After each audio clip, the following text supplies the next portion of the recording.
Let's get it. Let's get it. Let's get it. Hoop jargon in between the game sports in the building, man. Will, how you feeling, man? Oh man, I'm good, man. Been on a YouTube hiatus, man. Trying to get my health right. Trying to get back working out, and as I'm saying, I need to put these jelly beans down. Um, just took a break, man. But it's time to get back to it. Let's get to it. Let's get to it, man. So we got a good show lined up for you. We're gonna talk about the NBA playoffs because we know, day one of the Now I'm not gonna lie, I'm not a big fan of the play-in system, but we are where we are. It is what it is. And shout out to everybody who's tuned in live. And y'all hit that like button, man. Let's get some more bodies in here. You guys know what to do. If you like the stream, you can take care of business on the bottom level. So let's hop into it, man. So we had day one take place already. We had the Hawks defeat the Miami Heat. We had the Los Angeles Lakers defeat the Minnesota Timberwolves. What are your thoughts so far of day one and Will Bill? Well, I thought the Heat stunk it up. I thought they played with no heart, no conviction.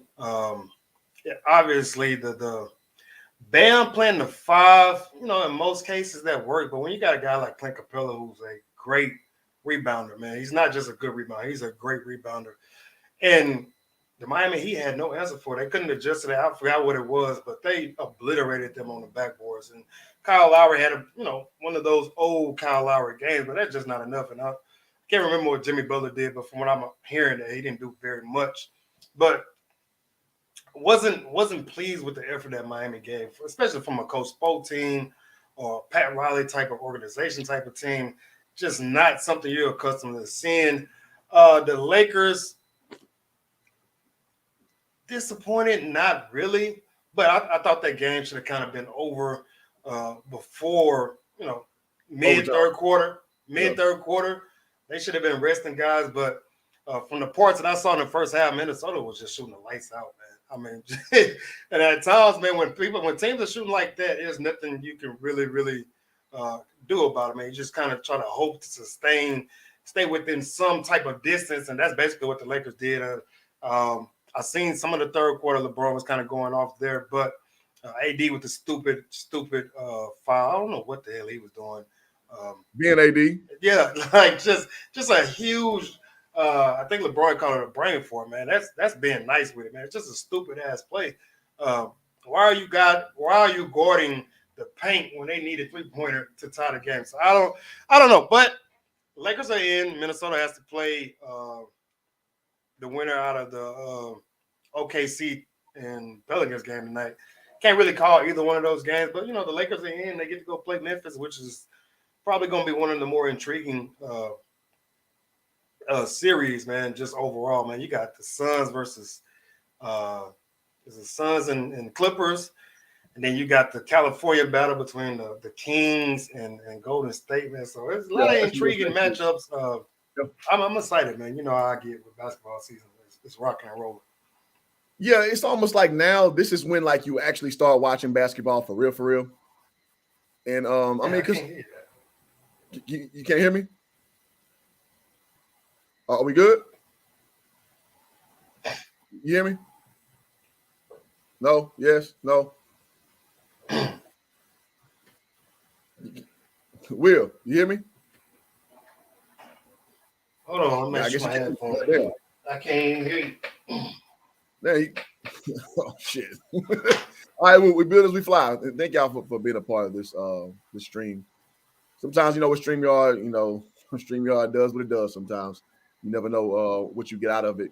Well, let me ask this to the listening audience: can you guys hear me? You guys hear me? Okay. We got that. Look, can you hear me? What the hell? Oh damn! I hear you fine. Let's see the listening audience. Salute to Third. Can I join the conversation? I can hear you. Okay, all right, bet. I don't know why Will can't hear me, but okay. Yeah, Third, I'll bring you up. We're going to run through a few things, and Third, I'm definitely going to bring you up, my brother. Absolutely. So salute to you, man. Good to see you coming through.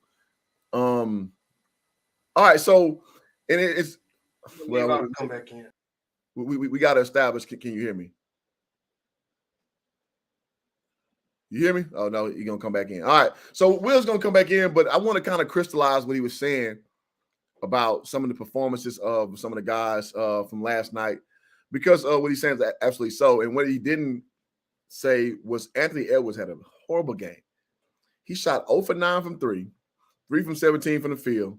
Now, rebounds, he had 8 rebounds. That's good. 5 assists. So it's almost like if you can't score, do something else. So he had 9, 5, and 8. Not a great game. Well, no. A horrible game for a win or go home, more or less situation. I know Minnesota gets another opportunity to go and play. But scoring 12 points in the fourth quarter, unacceptable for the Minnesota Timberwolves, man. Unacceptable.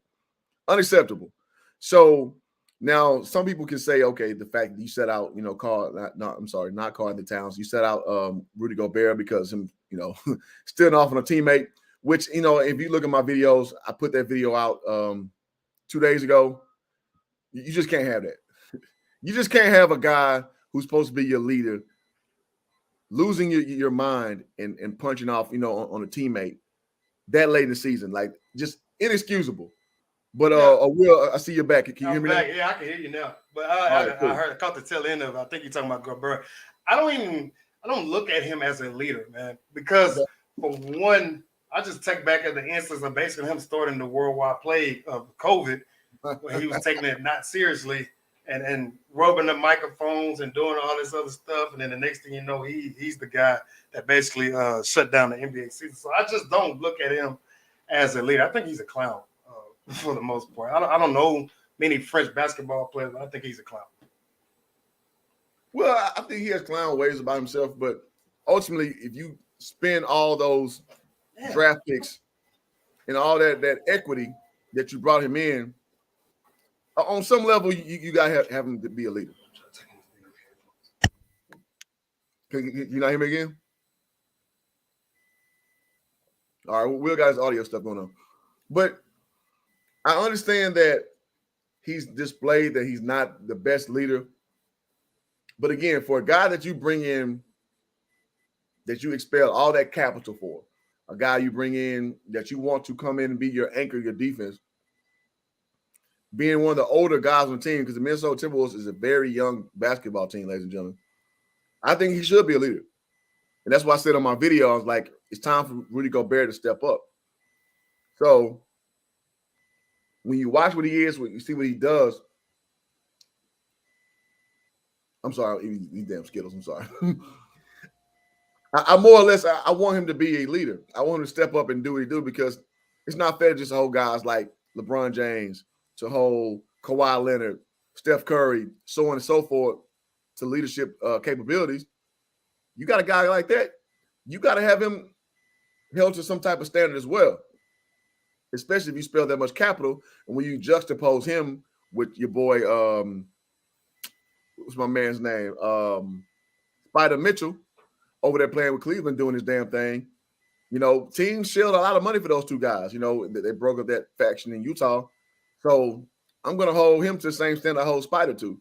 So I do view him as a leader, even though he does not show leadership capabilities. I can't hear you. All right, Will got it. While you get your audio together, let's go for your mic's not working, brother. Okay, in third say you can hear me. All right, cool. All right, so and listen, man, when we talking about basketball, I'm gonna hold star players to star player standards. And I'm very hard on LeBron James. I'm very hard on Russell Westbrook. I'm very hard on James Harden. So I'm not gonna sit here and give your boy Rudy Gobert a pass. I'm not. I'm gonna hold everybody to the same standard. Will, you back? Yeah, I think so. All right, you good? All right, go ahead. That's why I say I think he's a clown, man. You're a 3-time defensive player of the year, which one of those probably should have been Anthony Davis. So he's not a baby in the sense of being in the NBA. When you're a 3-time defensive player of the year award winner, you should have more expectations. You should be a leader. He's 29, 30, somewhere in there. So he's not a baby in this game, man. I don't think he holds himself at a high standard. If you understand what I'm saying, there you go. When you get that type of trade and you get that type of value, what was it? 5 picks, 3 first rounders, and all those other things. You should come in with the mindset, okay, this organization basically gave up their future for me. I should be on my shit. I should be on my grind. When they had a better record last year without you, what are they? I think they were like 46 and 38 or something like that last year, and they were barely over 500 this year. So he has been a kind of a letdown if you're a Minnesota fan, man. So man, he has a chance to rectify the situation. I've seen all these folks on Facebook talking about it's convenient that Gobert got suspended for the Lakers game. Nobody told this Negro to throw that weak ass jab towards who was it, Kyle Anderson? Yeah. Nobody told him to do that. So what do you expect? You want the Lakers to feel sorry for them? No. Go take advantage of it and get the dub, which they took too long to get that done. But it's just the hate for LeBron and the hate for Lakers all mixed in. Well, I'll say this. Obviously, I'm a Lakers fan. The LeBron James hate is warranted, in my opinion. And I'll say this. Why? And shout out to Miss Diva. I see you put me here to say, oh, janky ass Lakers messed this sound up. Shout out to Miss Diva, channel member. If you want to be a channel member, you can go to the join link on the channel. Mm-hmm. Join the channel. Be a part of the movement that is Hoop Jargon and Between Game Sports. But I would say this. LeBron earns the hate because his camp. His camp goes out and puts all these fillers out all the time. And they basically do this passive aggressive thing where they kind of throw people on the bus and put people, they marginalize the talent or the help. And it's like people have resentment because it's almost like it's infallible for LeBron James. Like he can do no wrong. And that puts a lot of people off, in my opinion. So that's why people kind of just think that, the kibosh is on. Like, okay, well, yeah, you go in and you, Rudy Gobert, of course, he gets suspended before the big game. But it may not be that deep. But excuse me. That's why people feel that way, because it's like it's always a layer of support and buffering for LeBron or his personal career, his personal endeavors, and things of that nature. Yeah, I mean, it's mixed in to the fact that a lot of folks are triggered when they mention LeBron in the same sentence with Michael Jordan. And I say this all the time. And I saw a post I made about this not too long ago. And we were adolescents, not even in the teenage years when we got a chance to see Michael Jordan for the first couple of times. And then his later, the second three-peat, we were in middle school and high school. But as kids, we weren't able to analyze the game as we can as adults. And this is why I always tell folks, stop when grown just so down, open up shop. Not man. Yeah. When grown men are so passionate about LeBron, I'll be like, dude, y'all need to chill, dude. Like, he's not our guy, dude. Jordan was our guy, and then you mix in Kobe. Now you got all these folks who are grown men who are analyzing LeBron and putting him on the pedestal. He's not in the same class, man. I stopped being on that train long ago. Not in the same class. Totally different players. I respect everybody's career. I'm the type of guy just going to appreciate you, especially since, the late, great Kobe Bryant died. A lot of folks didn't appreciate him while he was here. So I'm the type of guy that's like, I'm going to appreciate every single player that's an all-time great at their own merit, man. But a lot of folks are just triggered as soon as you say LeBron James, well, he ain't no Michael Jordan. I'm like, dude, nobody even said anything about that. Some of my posts that I make, I'm like, dude, nobody said LeBron is Michael Jordan. I just made a post or a statement saying LeBron did this, he accomplished this. And you'll have folks, well, he ain't Michael Jordan. What the hell are you talking about? I'm gonna get some pushback on that. Because the inverse is true as well. When you say anything about Jordan, I'm not a Jordan guy, you know me, I'm a Kobe guy. Yeah. Big time. We say anything about Jordan, well, he didn't do this, and LeBron did it. It's almost like the how can I put it? Both things are true. Yeah. Two things can be true. So what you're saying is true. Some people, some staunch LeBron James haters will always bring up Michael Jordan as like a stopgap, basically to kind of, I guess, nullify his accomplishments. I agree with that. Yeah. But in the same sense, a lot of people are sick of, and this goes to Chris Burton's point. So LeBron helped y'all bring a championship, and y'all say that hey, it's warranted. Dude, bro, I'm a Los Angeles Lakers fan. We have 17 championships. That one bubble championship don't move my needle, homie. I've seen 6 championships on my watch, 8 finals appearances. That don't move my needle, dude. So for I know Chris, you from Houston. For a Rockets fan, that may move your needle. For a OKC fan, that makes your lifetime. Win one championship, hell, you may not see another one, right?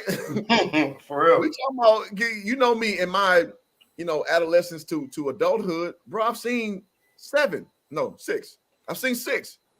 So that doesn't move my needle like that. So you saying he helped me? That don't mean shit to me. I'm gonna judge you on the merit of what you are and what you do, and I'm saying that his camp is they breed the hate because of oversaturating you with the LeBron James experience.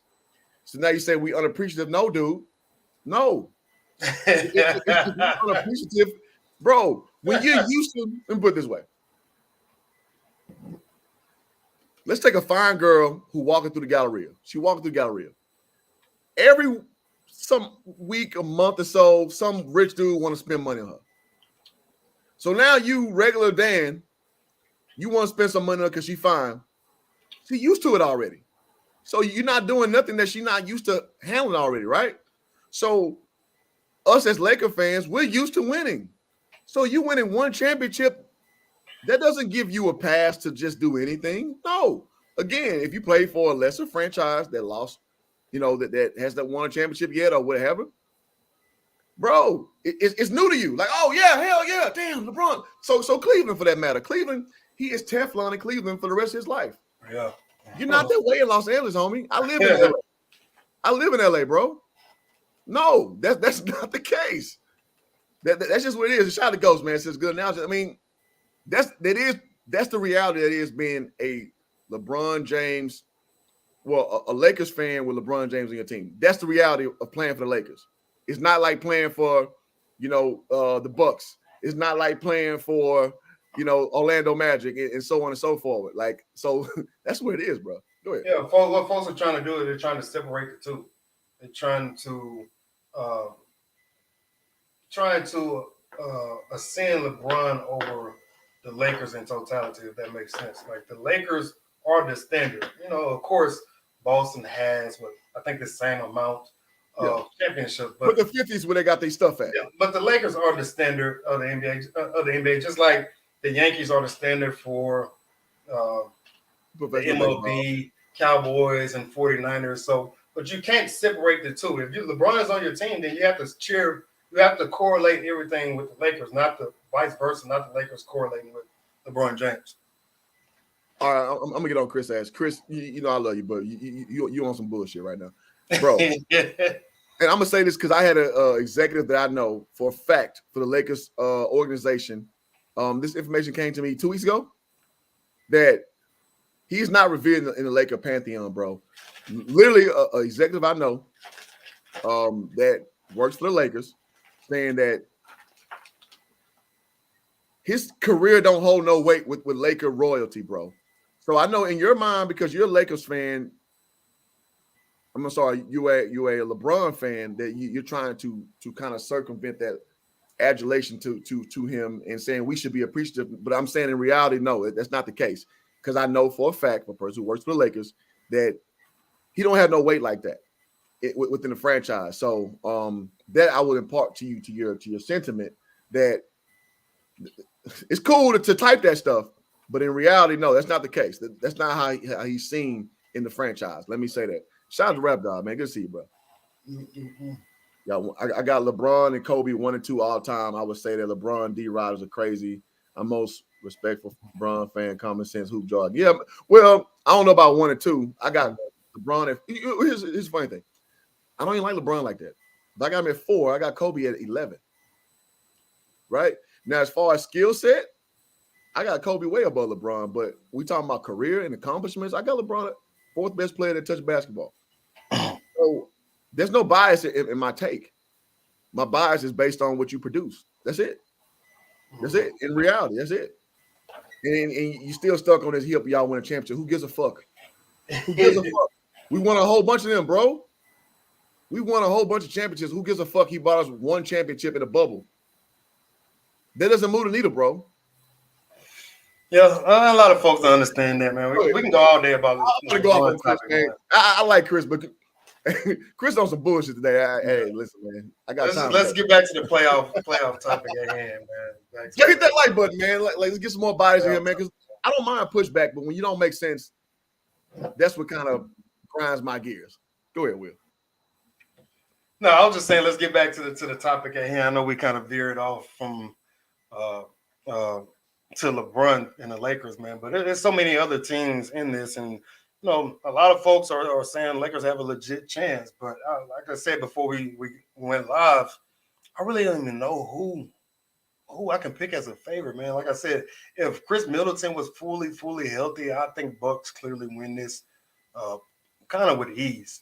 I just think they're just a really, really well put together team, and then Giannis is just now kind of hitting his prime, figuring out who he is as a player, as a leader.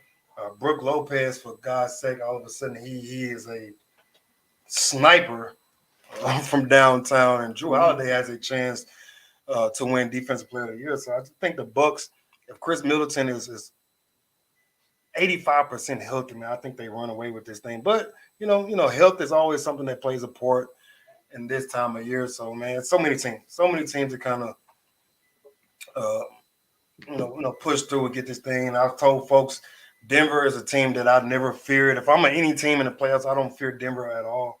No, it's just again, they're just like before the Jazz went into there. Denver is a team who's going to win 50 games almost every single year and be a first and second round exit, man. It's just something about them that can't get. As Cedric Entertainer was talking about, Luke Vandross, curl over right all the way, man. It's just something that doesn't flow well with them. I mean, just think about this: how talented Jamal Murray is. Jamal Murray might not ever make a All-Star team. Yeah,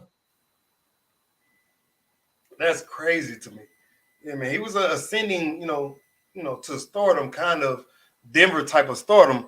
But right now, the dude might not ever make an All-Star team when you got Ja, Devin Booker, De'Aaron Fox, who we ain't even talked about. Shout out to the H-Town kid who got the Kings in the playoffs. I mean, H-Town guy like Robert Horry. Yeah, he might not even make an All-Star team, and that's pretty wild to me, man. So, all right, I'm gonna go and be classic Cliff. I gotta go back. You know me, I like to argue. Chris says, bro, y'all had a 10-year gap of championship, bro. How about teams that have a 50-year gap? How about teams that have a never-year gap? 10 years don't mean shit to the Lakers. Our last championship before 2020 was what? 2010? Yeah, 2010. Who gives a shit? That's not how Laker fans think. 10 years, that's a good gap. If we're talking about what 90% of the NBA lore, of the NBA situation, not naming Golden State. 10 years is good. That means that in a decade, you've won a championship. That means you have consistency in your program. Remind you, we have 17 championships, and roundabout, we have won damn near in every decade, except the 90s. If you want to count 99, 2000, we won. We damn near have a championship in every decade, bro. Coming from the 50s. What you talking about? What you saying don't mean nothing. Yeah. No. Yeah. Bro, 10-year gap is nothing. There's teams who have a no-year gap. Yeah. They never will win anything. That's the Clippers. The Clippers have never reached the finals. And I've been trying to tell folks this all the time. Just think about this. This is year 76, I believe, of the NBA. Year 76, right? The Lakers, Celtics have, 34 of those. You throw in the Warriors with 6, I believe. That's 40. You have Spurs with 5. The Bulls with 6. That's 46. You have the Spurs with 5. That's 52. So that's 6 teams who have 80% of the championships in the NBA. So expectation, you can throw in the Rockets. They got 2. You know what I'm saying? That's 58. 58 of the 75 between 7 teams, man. Like, the Bucks got 2, so that's 60. Like, bro, it's not a lot of championships go around. What his point is. So you saying you need to be lucky? No, we win championships. That's what we do, homie. That's what we do, and we're amongst the blue bloods of habitual champions. So no, we don't look at things how you. I'm sure you're a Rockets fan. How you Rockets fan look at things, and how Cavalier fans, you know, who if you're a LeBron guy, no, that's not how we look at it. They're happy to get one because it's not a lot of pie to divvy out. To Will's point, bro, a championship. Give it, man. Shut up, man. Shut up. Shut up. I'd say it's your fault. You went back. You're right, but you looking at this like a casual fan. That's not how Lakers fans look at championships, bro. Oh, be happy he brought you a championship. Did y'all not see this video when LeBron was getting to it with the fan at Staples or at Crypto? He was like, I brought y'all one. I brought y'all one. Dude was like, he put his pinky finger up. Like, that's a pinky ring, bro. He's like, Kobe brought us 5. That's Laker fan. If you don't understand Laker fan mentality, that should encapsulate it where a dude standing to LeBron James' face that your one ring don't mean shit. That's what Laker fans are, bro. Rap guy, the Warriors have 6, man. Go look it up. What? Come on, man. You did say 6. You said 6. Yeah, he's saying they have 4. I said they have 6. No, they got 4 to Steph Curry, but then they got one with Wilt and I don't remember who the other is. Yeah. So you can even throw in the Knicks, who was the most overrated. You can throw the Knicks out there. They got 2. They got 2. The most overrated franchise. The worstest. Knicks fans are delusional. Like it's just they think they're the so-called mecca of Cap basketball. This and that. I despise Knicks fans, and I feel bad because I got Kevin. I got Kevin as a huge Knicks guy, man. But I was just Knicks fans. But I think he's more of a realistic Knicks guy. We didn't even talk about them. I think the Cavs are going to beat the Knicks. LeBron James definitely said, "I got y'all one." What? God damn it, Chris! You derailing the show with your bullshit right now. LeBron said, "I got y'all one." You can see him mouth that to the guy. He said, "I got y'all one, though. I got y'all one." And the dude was like, "That's a pinky ring. They don't like over here 5." Man, all right, I'm about to. Keep going. I appreciate you being here, Chris, but you want some bullshit. All right, let's see. Landon Harley says Rick Barry got okay. Yeah, so Rick Barry. Then it was the Will Chamberlain, and then the 4 with the Steph Curry era. Okay, that's how you get your 6. All right. Yeah, I'm not about to argue Chris no more. All right, so Knicks are the most overrated. Yeah, agree. Wrap that up. Pitiful, man. It's hilarious to talk to Knicks fans. They are the worstest. Shout out to Coach Patrick. Shout out to Coach Patrick. Shout out to Big Water, man, becoming a member of the channel, man. Thank you, sir. Man, hold on. You got your soundboard? You got your soundboard, Will? No, I ain't got it up. I can turn it on. All right, man. Shout out to Big Waters becoming a channel member. Thank you so much, sir. Man, listen, man. We're gonna try to tell y'all the real, whether you like it or not. we just gonna give it to you, man. Like again, and me and Chris, I respect Chris, but again, in my opinion, Chris on some utter and complete bullshit right now. And I'm gonna call it out, but I'm not gonna disrespect that man and nothing like that. That's how we rock over here, bro. We like shooting dozens. Mm-hmm. And Landon Hollis also says Julius Randle got nothing for Mobley. Hey, we shall see, because Mobley is hooping. I ain't talking about Coutinho. Yeah. So since we've kind of angled here, let's talk about it, man. Let's start Eastern Conference with the matchup with the Knicks and the Cavaliers, man. What do you see coming of that, bro? I think Cavs win that. I'm gonna go gentleman's sweep. I'll say 4-1. 4-1. The Knicks are going to get one off the crowd just off of pure emotion alone. But I just think the Cavaliers are just a better team overall. Julius Randle is still OC. And for folks who don't understand OC, he's still completely control, baby. He's completely out of control. And it's hard for me not to want to root for the Knicks because they do have a Houston kid on their team, and Quentin Grimes, who has been balling lately. Absolutely balling lately. But I just think the Cavs, Donovan Mitchell, try to correct his wrongs from last year in the playoffs. I think he's going to have a tremendous, tremendous series, and it's going to allow the Cavaliers to win this thing 4-1. Just like you mentioned, Evan Mobley.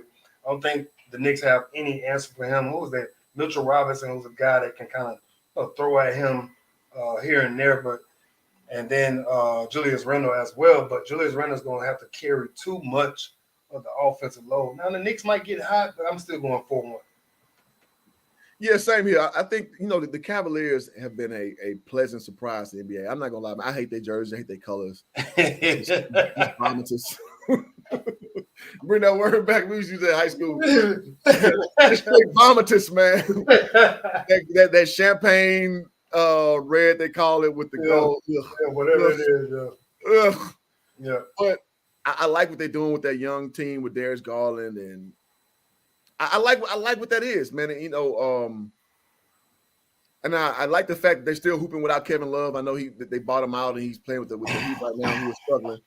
So the Knicks, listen, man, I hate Julius Randle with a passion.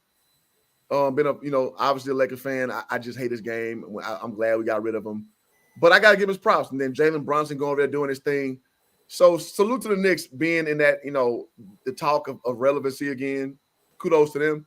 But yeah, like I see 4-1. The Cavaliers, they have a better roster. They play at a better pace.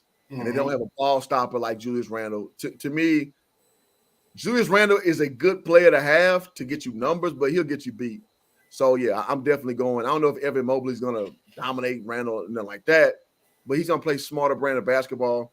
And the Cavaliers, Spider going over there gave him that little hump as far as that scoring dynamic that they were missing outside of playing good organic basketball. So yeah, I got the Cavaliers going 4-1 in that series as well. Yeah, and it's weird for me. Like I don't hate Donovan Mitchell, but I don't like him either. Like his game is just very. I hate small guards. Weird, and we always we forever gonna be on the same page with that. Oh yeah, it's just like it's as I got Buck would say, Aqui. Like it's just shout out to Buck, man. Shout out to Buck with the random word, but it's just very awkward, man. I can't pinpoint it, but again. When it works for you, man, who gives a damn if I like it, man? But in just my opinion, I just don't love his game. But he's had some big moments. I think he needs this series to kind of reinvent himself from last year's playoff situation. That's fair. I mean, yeah, it's fair. And Jay Bigwater also says, I said it goes to game 6. Brunson is a weapon and proves himself. Yeah, I mean, yeah, man. Jalen Brunson has proven his weight in gold. Absolutely. Yeah. So much so that Luka Doncic has kind of lamented about his time playing with him. Now, some people trying to compare it to Kyrie. I don't think it was that per se. Because Luka and Kyrie played well together. They were scoring 60 points a game and still losing. Mm-hmm. So maybe I guess there's a sentiment like you had a more established. Better relationship. A better relationship, better rapport, a true point guard. And it's nothing. Listen, ladies and gentlemen, listen to this stream. Nothing is better in this world but playing with a true point guard. Nothing in the world is playing better with a true point guard because we have hybrid, what they call them, combo guards. Combo guards. You don't know what you're gonna get out of them, and it's very hard to know where your place is and know where you're gonna be. So when you got a guy who you know exactly what you're gonna get out of him, it's something to be said about that. So I think that's more or less what Luka's kind of lamenting to. Talking about that. Yeah, I'm living out here basically in Dallas, man. These Mavs fans are basically like, man, Will, you was right, man. I was like, man, I tried to tell y'all was gonna be hurting from losing Brunson. This trade with Kyrie is not going to work. Not to the fact that I don't think they can get along. It's just the fit is not there, man. You got like we know who Kyrie Irving is. He's a big time player. He loves the big moment. And Luka is a young man who is still trying to figure himself out, not just in the basketball world, but just as a man in general, man. And he does a lot of pouting. He has a lot of growing up to do. And I think Jason Kidd has touched on this. But, these Mavs fans out here, we wish we had Jalen Brunson. I tried to tell y'all. Mm-hmm. I don't want to listen to old Coach Will, man, but, it is what it is. I tried to tell him. No, I mean, it's one of the things, man. Jalen Brunson, pause, is not like a sexy basketball player. And by that, I mean, he doesn't have those measurables. Like, you'd be hard pressed to make a Jalen Brunson highlight reel, comparatively speaking to like Kyrie Irving. Kyrie Irving gonna give you highlight shit every 5 minutes on the court. Jalen Brunson is a get the job done, blue collar, hard hat guy, and knocking stuff out. You know what I mean, and doing things the right way, floor spacing, things of that nature. And those guys tend to get overlooked in water cooler sports conversations. Yep. But the guys who really in the trenches, they like, man, goddamn, I miss that dude.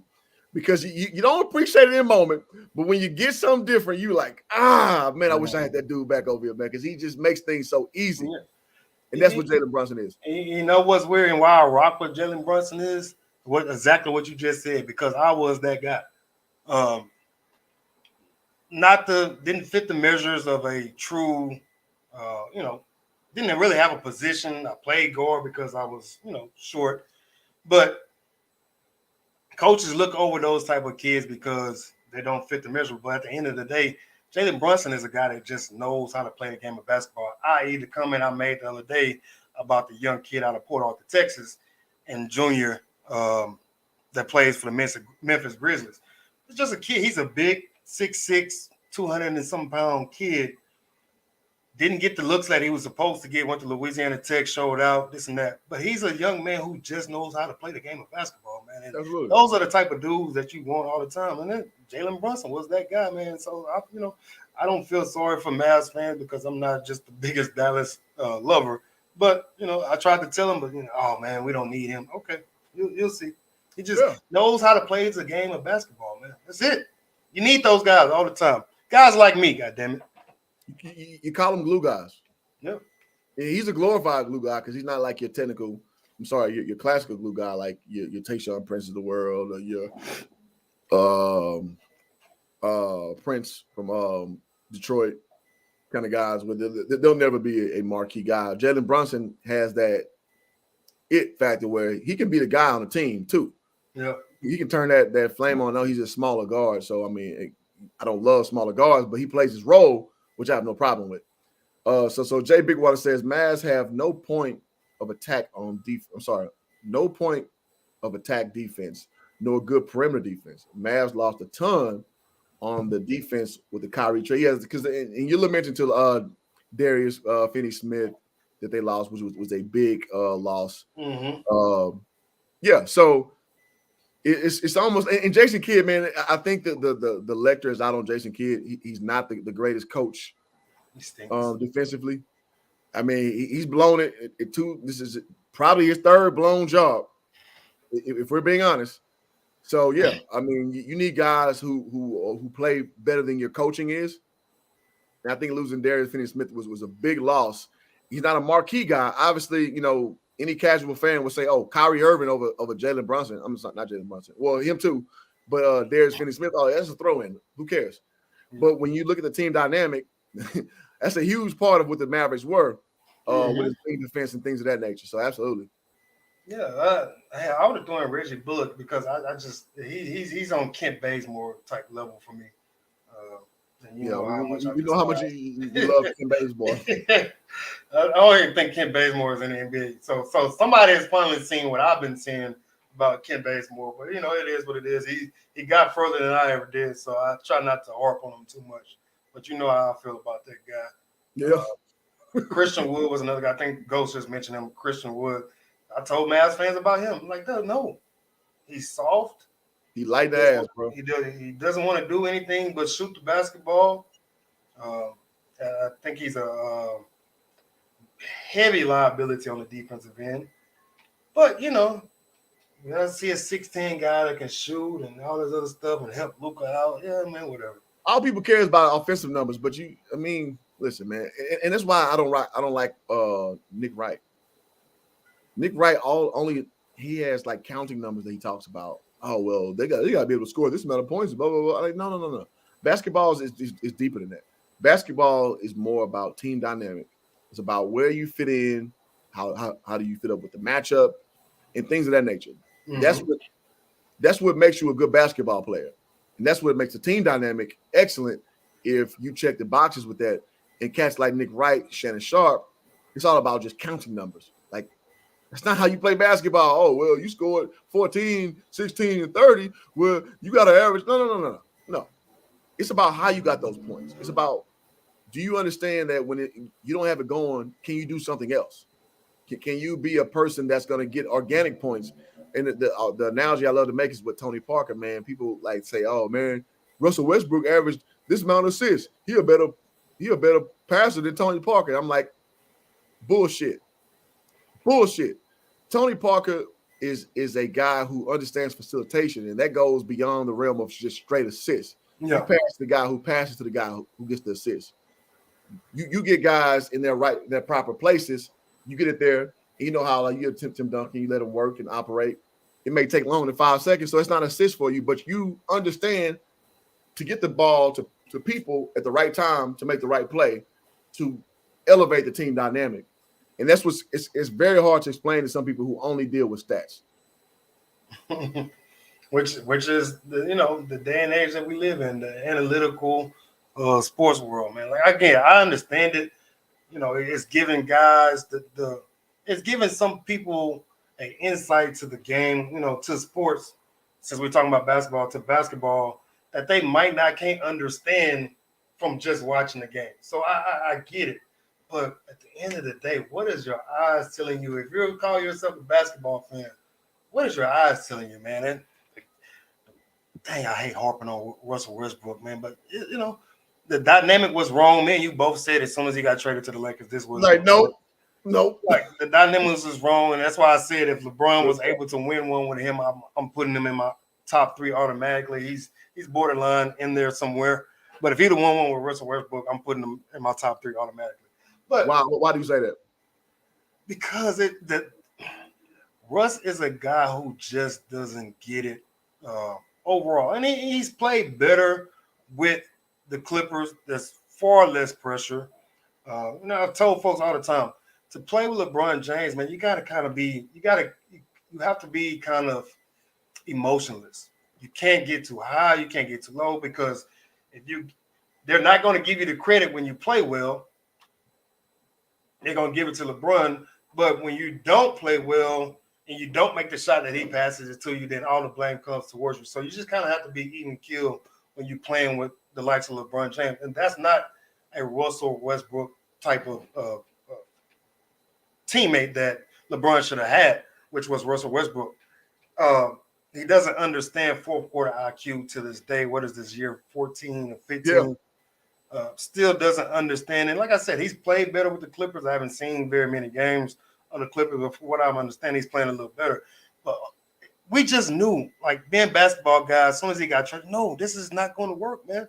You can't shoot. I don't know what the hell happened to, his mid-range game. Because early on in OKC, man, he was almost Chris Paul like in the mid-range. He could elevate higher, than most guards, man. He was just money. Even at the free throw line, he was money. But this late in his career, can't shoot, doesn't understand the game, doesn't understand, okay, the pace needs to change here, or I need to push it here, or I need to slow down here. It's just not there. So we knew immediately that it wasn't going to work. So that's what I'm saying. If he was able to somehow figure out the Russell Westbrook experiment, I was going to put LeBron James in my top 3, and he could have never got put out of it. Never got put out of it. Yeah, I know I'm very hard on Russell Westbrook because I see people give him too much kudos, in my opinion. So, I'm going to go hard and point out, because ultimately people, I remember in 2012, they were saying that, obviously the Thunder lost to the Heat, and they were saying, oh, it's Kevin Durant. I'm like, no, dude, it's the dude who had the ball in his hand every time, every possession first, which is Russell Westbrook. And as Magic Johnson said, that game when Russ went for 44, Magic was like, this is one of the worst performances I've seen from a point guard. He went for 44, and Magic Johnson was like, no, that was a horrible point guard performance. And Magic, and to get Magic Johnson to say that something negative about a player, I don't think I've ever heard him say that about anybody. Ever. Magic Johnson never says anything negative about anybody. he's the ultimate. Oh man, I love him. Oh yeah, I love him. I love him. For Magic to say that's one of the worst performances he's seen, he thought about it. He thought about it again. He called a homie. They co-signed it. All right, I'm gonna say it. That's what.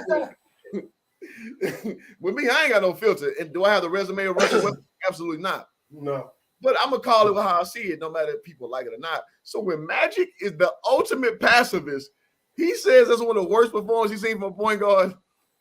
You know he was cussing the TV. Yeah. Yeah. Chris, don't make me block you, bro.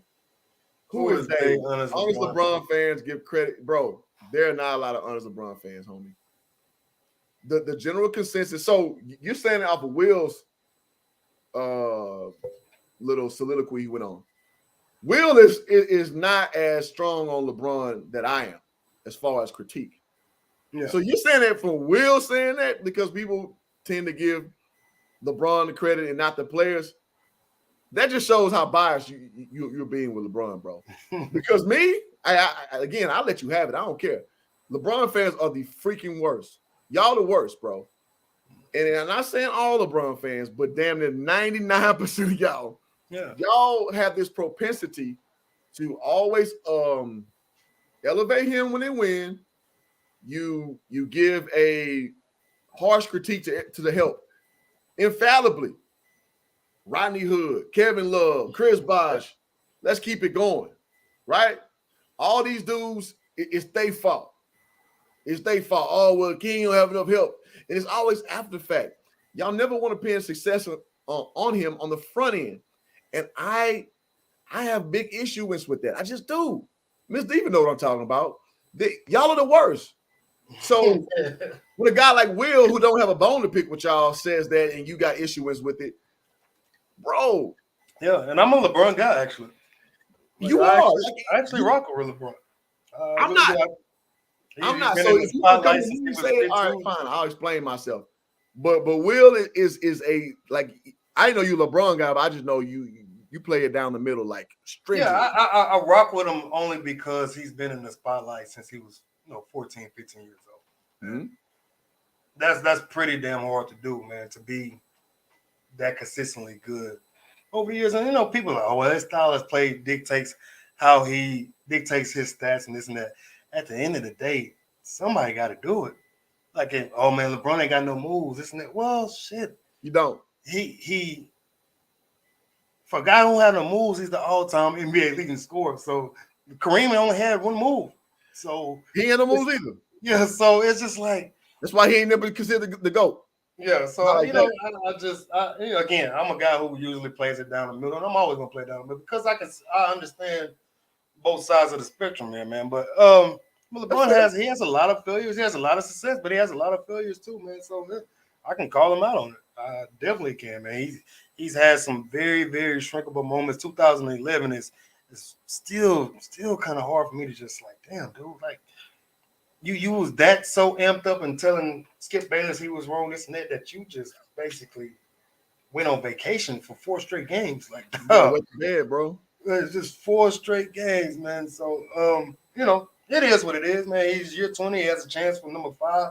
I'll be hard pressed to see if they get to the Western Conference Finals. I think they got kind of lucky. With the second rank. I'll be hard pressed if they get to the second rank. Yeah. I think they got kind of lucky with the draw. I think they can beat Memphis because there is no Steven Adams. There is no what's the other kid that can jump? Shannon Sharpe was talking about him earlier, but I was the other big something Clark, Jordan Clark or something like that. I don't really trust Dylan Brooks. It's just something about him. He's a fake looking iced tea looking dude. I don't know. He looks like iced tea and somebody mixed together, man. I can't put it together.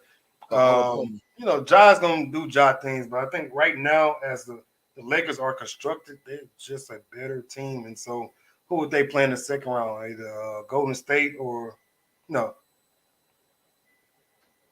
I don't know, bro. Card carrying Lakers fan since '98.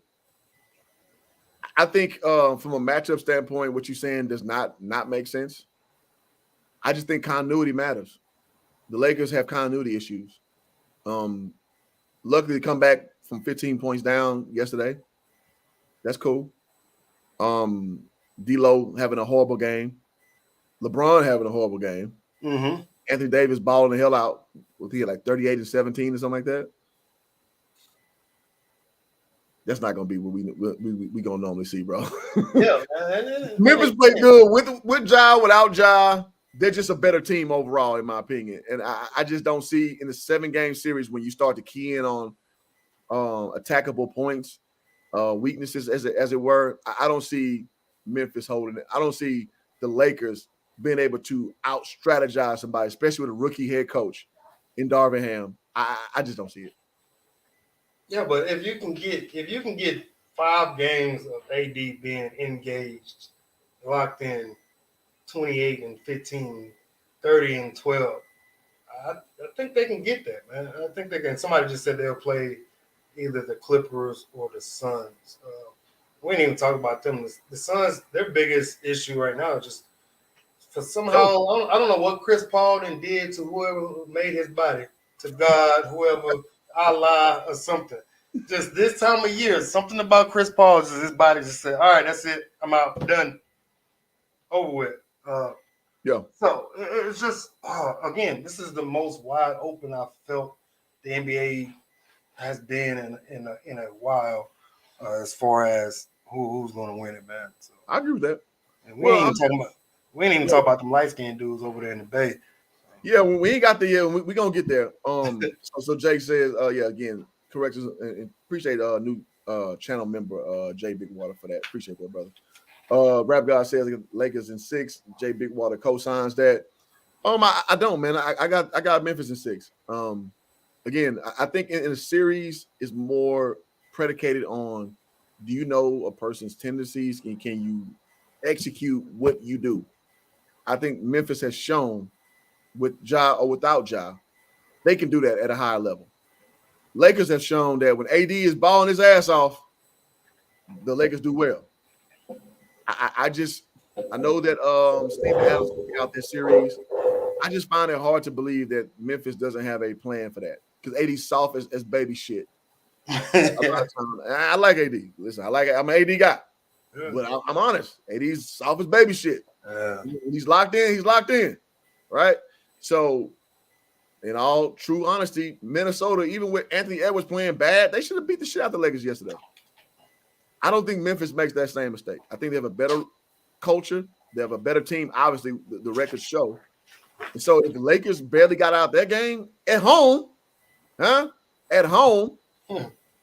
playing an away series. I don't see it, bro. I got Memphis in 6.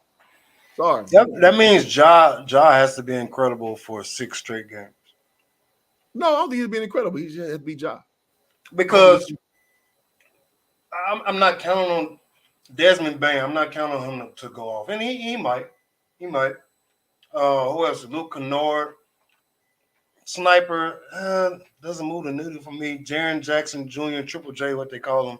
It's going to be a collective, though, Will. It's not going to be no. Okay, let me do it this way. Will. They're going to have to put that together. Ja's going to have to be incredible for 6 games, but then the rest of those guys are going to have to put together 2 or 3 games here and there. Jaren Jackson Jr. is going to have a double-double, 28 and 14 type of game. I don't know. I don't agree. Something about Memphis doesn't move it for me, so I'm going Lakers in 6. That's fair. I know Lakers have more star power. And so here's my context. Last year, I remember making a stream about Nick Wright and his position, talking about how the Mavericks were going to beat the Warriors in the. I remember that. And I was just like, no. And his excuse was, oh, well, Steph Curry has to play out his mind. No, he doesn't. The Mavericks made quick work. I'm sorry, the Lakers. God damn it. The Warriors made quick work of the Mavericks. Then he said in the finals, they have no chance because Jordan Poole, his numbers have been down every series, and that's where the point is going to come from. And I said in moment before every game, I said it's going to come from organic basketball because the team plays with cohesion. Cohesion will make the points matter. It'll make the points work themselves out. And Jordan Poole did not have a crazy finals. Steph Curry didn't have, and your boy Chris Broussard was saying Steph Curry has to have the finals of his life to beat the Celtics. He didn't. The Warriors did what they did. And guess who was the unsung hero? Your boy Andrew Wiggins, who nobody said, as far as the prognosticators, they never said that Andrew Wiggins gonna have this great series. He did though, right? So my overall point is, you don't have to have those measurables like that. You just have your team dynamic has to be on point. If your team dynamic is on point, you will win series because you just do what you do. And in my opinion, the Lakers are still trying to find themselves. And shout out to Jared Vanderbilt coming in, playing great defense. Shout out to deloading, being a good pressure relief. Now, last night, not so much. And shout out to your boy Dennis Schroeder going out there playing well. But this team is still trying to figure themselves out. Grizzlies, Memphis knows who they are. So I ebb towards the line of thinking that good basketball would prevail, and Memphis does a really good job of that. I mean, I can't argue against none of that.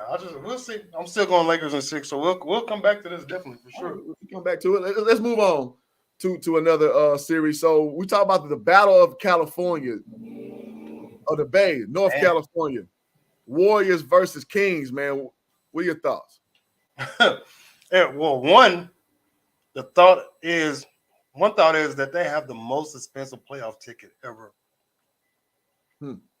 Most expensive playoff ticket ever. And again, we're going on 76 years of NBA basketball, and this game one has the most expensive playoff ticket price ever. Like, that's crazy to me. And shout out to the Kings, man.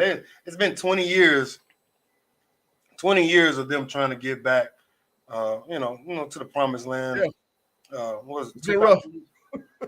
Every since that series against the Lakers, or a lot of folks said they should have won, got cheated, and all this other stuff. It's been on a tremendous downhill for the Sacramento Kings. You know what's crazy is, so De'Aaron Fox is a Houston kid, and I did a lot of Houston AAU stuff, and every time I see his dad's a real nice guy, real nice guy. He always speak, "Hey coach, how you doing?" This and that. And we asked him, we was like, "Hey man, like when De'Aaron gonna leave Sacramento?" He was like, "He ain't going nowhere." He said, first of all, he about to get a max contract. Yes, he is. He deserves it. Yep. Second of all, they're gonna be in the playoffs in like 3 years. This is probably maybe about 2 years ago. So Fox is year 5, year 6, something like that. And his dad called it out. So, and it helped that they got Sabonis over there. They got Herter, whatever his name is.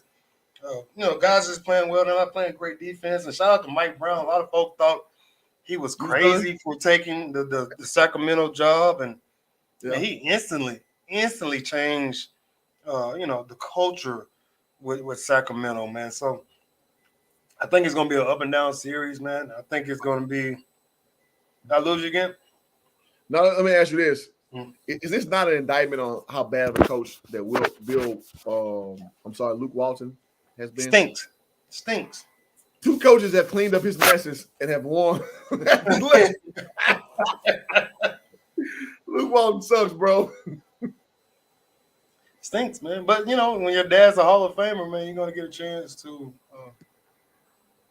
You're gonna get that chance, man. We know how it goes, man. That's why I've gotten to the point in my life when folks are like, man, they only got their job because who their dad is or who their family is. So what, man? Like, that's what your family's supposed to do for you. So. If you can if you have the opportunity to put somebody on in your family, then damn it, do it. Well, some people said about Coach Silas in Houston too. I mean, a lot of people are very not high on him. So there's that. Well, Rock's not high on me. I'm not high on anymore either. That's what I'm saying. Yeah. So there's that. JB says Dubs is 6. I agree with that. I got the Dubs in 6. I think the Kings youth is going to get them a game or 2. I think that the longest your boy Wiggins plays, I think the Dubs will just out veteran them, in my opinion. And if they didn't have Jordan Poole, so Jordan Poole is going to really show up this series, in my opinion. He's going to be the counterbalance to like the old ass team the Warriors are. Mm-hmm. This is going to be his series right here to show out, in my opinion. I hope Draymond gives me 2 texts. Hope he gives me 2 texts. He probably give you 3. Draymond doing Draymond thing. Dog. Remember the dude who used to play for the Boston Red Sox, Manny being Manny? That's how I am with Draymond, dog. Draymond being Draymond. Draymond gonna Draymond. If we understand things to be so, that's proper. So, all right. So what's your prediction with that series? And we're gonna move on. He said he been nice. I'm gonna go straight up 5-1. I mean 4-1. The gentleman sweep. Another gentleman sweep. 4-1. All right. So Warriors in 5. I got it. Okay. Warriors in 5. Healthy Warriors can be anyone. I agree with that. Yeah. Clay said the same thing. Yeah. Some people say, "Oh, it's an excuse." Like, no, not really. Because they won a championship last year. Yeah. It's not really an excuse. I love Klay Thompson. I love him. Like he's a guy that he shouldn't be talking shit, but when he talks shit, like it's good shit talking. Like it's very like even keel, but it makes sense. Matter of fact. Yeah. So I like Klay Thompson, man. Yeah, I like him too, man. He's NBA royalty, being Michael Thompson's son and all that shit. And I've always said if it wasn't for Steph Curry, I'd put Klay Thompson as the greatest shooter ever. Yeah. Because when he on, even Steph can't touch Klay when he on. Because Klay, when he on, the Nets don't even move. And he just takes better shots too. Yeah. So, I mean, that's that. Dame is putting himself up there, which I give Dame credit. What he does is very, very good. Not everybody can do that. Everybody can't do this. Everybody can't do this, man. But Klay, man. Might put that on shot. Okay, so let's power through a few of these matchups, lesser matchups. Knicks versus, 76ers versus Nets. I got 76ers in 5. What you got? I don't care about this series. I don't care. I don't care. I don't care to see Joel. I don't care either, Will, but goddamn, you got to give a prediction somewhere. I don't care to see Embiid. I don't care to see Harden. I don't care to see Michael Bridges with that ugly ass celebration, 3-point celebration he got. I just don't care. But I guess I'll go Sixers. I mean, either way, I'm not gonna pick a number. I guess I'll go Sixers. Sixers in how many games? I have no number. Man, just give a number. Goddamn. 4-2. 4-2. 4-2. All right. So you got somewhat of a series going, more or less. I get it. The apathy. I get it. All right. So next series we got. Let's talk about. Oh, this is a good one. Clippers versus the Suns. Talk to your boy. You got the mic. Man. I don't know. You're a big KD guy. Yes. Huge KD guy. Yes. I love KD because I've been telling folks for about 10 years that KD is the greatest scorer we'll ever see in the game. And folks are starting to, realize that. And I was saying that before I was even looking at the efficiency type of stuff. I just think his skill set and what he does, he's the greatest scorer we ever seen. Michael Jordan, yes, everybody's going to put Michael Jordan in there. Mm-hmm. But KD is the greatest scorer we've ever seen. We're probably ever going to see. It's ridiculous. Kawhi Leonard makes things tough, though. He makes things tough on a lot of folks in the series. But will his body hold up? Again, I haven't seen many Clippers games. I think I've seen Kawhi play maybe once this year. And, of course, that's more than, than what I saw. But if I have to go here, I guess I'm going to go with the Suns. I go Suns in 7. Okay. I'm going to go Suns in 7 just because I think the Clippers have enough dogs in them. Russ is going to get you maybe one game just because he's a dog. He's going to talk crap. He's going to be physical. He's going to be energetic, especially when they play in L.A. Hopefully he doesn't get down 20 points. Somebody better come guard me. I got the Suns in 7. Kawhi can win you 2 games. So what is that, 3 right there? But then just the Suns overall. And then again, it depends if DeAndre Ayton is kind of engaged. He kind of has that AD syndrome where he's just kind of wondering sometimes he's lost. And I do understand he gets very upset when he doesn't get the ball. I've seen so many clips and I've seen a lot of the Suns game where he's wide open. He has a smaller guard on him. They don't even throw it down to him. So I understand why he gets frustrated. But this is the playoffs, man. Damn if your feelings are hurt. Just win or go home. So, but then Kevin Durant is just great enough. He's just that damn good, man. And Chris Paul, if he stays healthy, I got the Suns in 7, and I'm gonna stick with it. Okay, I got Suns in 6. Like you said, the Clippers are. I've been a silent fan of the Clippers. Obviously, being a Lakers fan, I can't like them too much.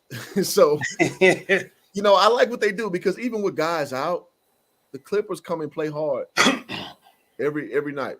Yeah, the Clippers play basketball the right way, and I just like that. And shout out and Jay Bigwater. I just realized you're Jared Schuyler, man. So appreciate you becoming a member, bro. I didn't know who you was until a second ago. But no, so the Clippers do a really good job of being interchangeable. And I think and Jared makes a good point. If they had a point guard, it's different. Which Russell Westbrook, we've always said this for the longest. He's not a point guard. I don't know if he's saying point guard or Paul George. Oh, well, that too. So, the Clippers literally don't have a point guard beside Russell Westbrook. With old buddy, is it Maxey or no? That's in Philly. Something man, yeah, Terrence Mann. So they kind of run it by committee, and then with old ass Aaron Gordon and shit like that, they don't really have a point guard. But with Paul George, he's out too. So I forgot about that. They got to have Paul George to beat these dudes, man. I forgot about that. I might want to go down to 6. Yeah, they got to have Paul George, man. No Paul George, I nah. Mm-mm. Yeah, I think I'm gonna go down to 6. Then. Yeah, I forgot about that. Phoenix is too good, man. What's that old Drake line? Just so good. Again, man, the Phoenix has not lost a game since when Kevin Durant, Devin Booker, and Chris Paul has played. So yeah, and not gonna lose. That's a hell of a dynamic. So yeah, I got Suns in 6, bro. Yeah. Suns 6. Okay. All right. So we seem to be locked up here. Let's talk about Hawks versus Celtics. Celtics in 4. Go ahead. Next. Next.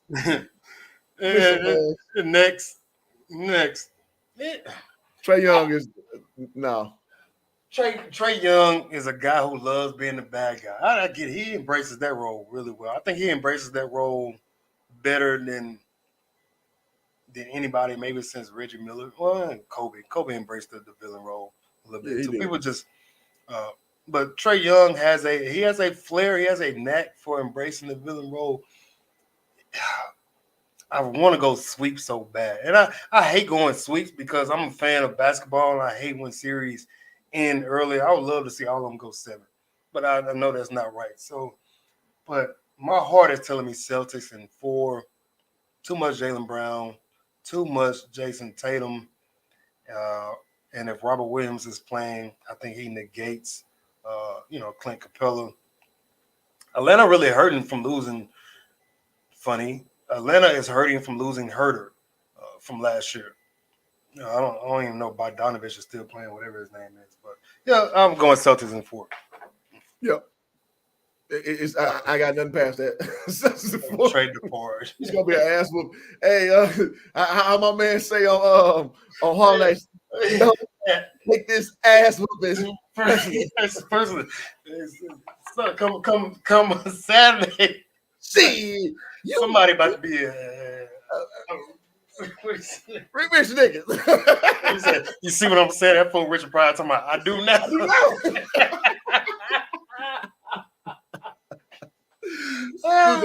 You see you, brother. Richard Pryor saying this out of his. Some lines are just good beyond their time. Yes, I do now. See, you's gonna be. That's hilarious, man. I stutter sometimes too, so I can laugh at that. Oh man, Harlem Nights, man. Stop shooting that little ass shit. Quick. Holy crap, man. Oh, it's my movie, bro. Mm-hmm. One of my favorites. So we're talking playing later today. Thunders versus Pelicans. Who you got? I got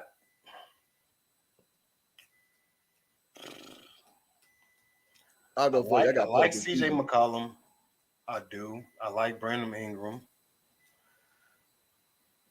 But I think I'm going to go Thunder in a high-scoring game, 125 to 119. That's very specific. I think I'm just going to – I don't know. You got to explain that. Hell no. I don't know. I think it's going to be an up-and-down game. I think the Thunder have nothing to lose. Well, obviously, they don't. Neither one of them have nothing to lose. I think the Thunder are going to be a little more loose. And Shai Gilgeous-Alexander has put the NBA on notice. Hey, that boy hooping, man. He has put the NBA on notice. Like, who did he start with? Was it the Clippers? The Clippers. It started with the Clippers, and I think he has big time. He's a big time player that's going to play well in a big time game. Yeah, I'll just throw a number out there, man. I don't know. I'm just trying to sound like I'm smart. I'm going 125, 118. I just want to know why this one all of a sudden you got a number. With other ones, you don't even want to say a because it's tonight, man. It's the tonight game. The urgency got to you. It's one game. You got to let it all rip, as Dirk used to say. As man, I wish I can find that audio, man. Nobody in the world. I need to go to the Mavs facility.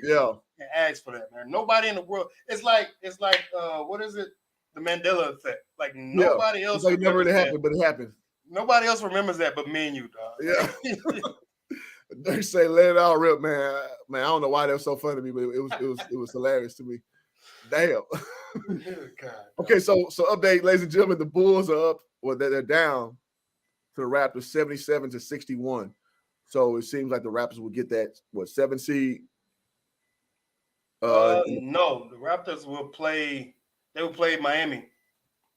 Okay. They will play Miami. The Bulls are done. No, the Bulls get another game, huh? No, the 7 and 8 seeds was yesterday. Okay. 7 and 8 seeds. That's why the Hawks will be playing Boston. So to quote the great Jazz, the Bull versus Zaptors are playing today. Like, no, that's why I didn't do that game. When you called me, I was sitting there like, should I do this game tonight? I'm like, nobody cares about and the poor Bulls, man. With Zoe being out and might not be back for the foreseeable future, man, or might not be back ever. No, they were rocking and rolling when Zoe was going. They had it. Zoe was one of the best 3-point shooters in the NBA. I know some people say, "Oh, wait, he is an off-ball 3-point shooter." All right, cool. I'll meet you there. Like, I mean, bro, and you know me in my life. Was I ever a 3-point shooter? No. But in college, I shot 57% from 3, both years. Like, so I was like 5 for 9 or some shit like that, whatever that comes out to. Mm-hmm. So when I did shoot it, I was dead out when I shot it because I wasn't a volume 3-point shooter. So to me, that's kind of what Zoe is. But Zoe was doing his damn thing, man, because that was the biggest knock, that he wasn't hitting 3-pointers. We was wide open, and he worked on it. And it's just, oh man, the team was doing so well, man, with Lonzo being at the helm, and so it sucks to see where they are right now, man. It truly sucks, but I mean, reality is reality. They were at the top of the East, man. Top of the East. Trending well, man, and so I mean, salute to them for still being competitive, because to me, that was a big part of their thing. I mean, well, you bring over DeRozan. DeRozan is a big part of who they are and what they do. But man, Zoe was cooking, man. That man rocking and rolling, man. They had Bulls fans excited for the first time since the Jordan days. I know, first time since Derrick Rose days. Yeah, that's about right. Really, really excited. But again, whoever wins that game, they go play Miami, and then somebody got to play the Bucks. I'm calling 4-0 on that. Automatic sweep. I think, like I said, I just think Giannis is just now figuring out who he is as a basketball player and as a Which is scary. He's already got 2 MVPs and a championship, and now he just figured. That's scary, man. Very scary, man. And if he can just go ahead and tell his brother, man, like, hey, man, look, I got this. You know, we all tried to be in the NBA, but this ain't for you. Just go ahead and become my manager or something. I don't know. Well, his brothers. He got Alex and the other one. Like, he has 3 brothers. Yeah, I don't even remember. Alex played for the Lakers. Lakers? Yep. And it's another one too, the youngest one. I forget his name, the youngest one, but Theonis plays with him right now. Yeah, he need to go I ahead. announce this whatever their name. Yeah. Eye injury, whatever. Thyroid under the coupon. Dang, I was calling him Thanos. I don't know what the hell his name is. It's all the same. Shout out to Miss Diva. Say y'all keep talking about taking my test. Hey, Miss Diva, pass your test now. Don't let us hold you up. Your business, man. Y'all hit that like button, man. Listen, man, you getting straight hoops talk today. Me and Will kind of talked earlier, like, man, let's do a finals. I mean, playoff preview. Playoffs preview. And then we doing it for y'all, man. Like, we're just gonna give the evaluation how it is. And and third, I don't know if you're still here, bro, but if you're still here, I'm gonna drop the link, man. If how much time you got on you, Will? I ain't got number time. All right, so I'm gonna drop the link to Third Ward Colombian, man. If you're still in the chat, if you want to hop on and inject, I think we went through the whole thing. We went through every team. I don't want to say who I'm about to say WNBA, the NBA champion is just yet. I think that's way too far down the line. Mm-hmm. I got some favorites. Well, let's do it before somebody comes up. Any favorites you got to just win it all?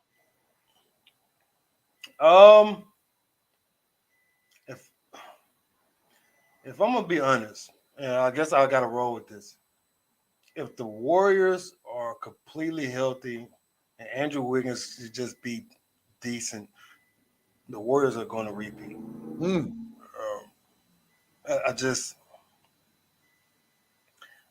Everybody's picking Phoenix because of Kevin Durant's over there, but would that moment be too big for Kevin Durant to go beat the Golden State Warriors?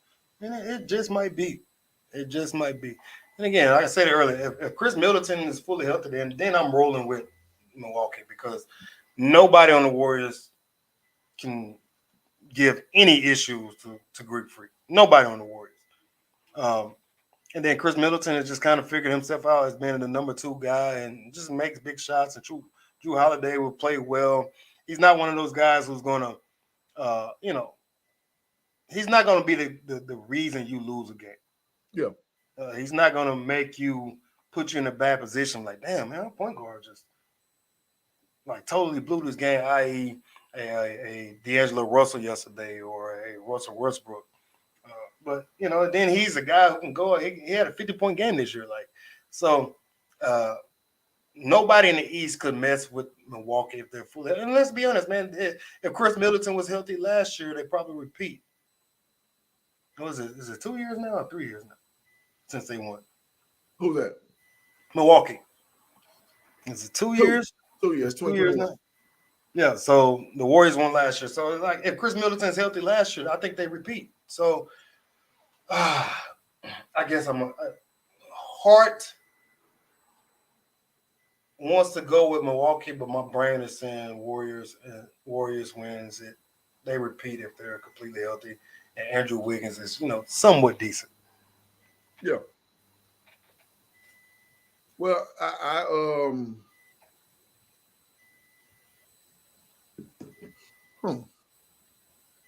don't know. I'm gonna go with the Suns. It's my favorite. Obviously, me being a Kevin Durant fan, surprise, surprise. It's funny, man. So let me get Miss Diva comment. When I was going to the Super Bowl, I was on my way to Phoenix, Arizona. So I thought about my guy Dane Irvin, who's the scout for the Phoenix Suns, and I'm gonna tell you about our conversation. It's hilarious. I always talk about men's topic. I feel sexism, discrimination, and unjust voices for female on both of your channels. Okay, I'm trying.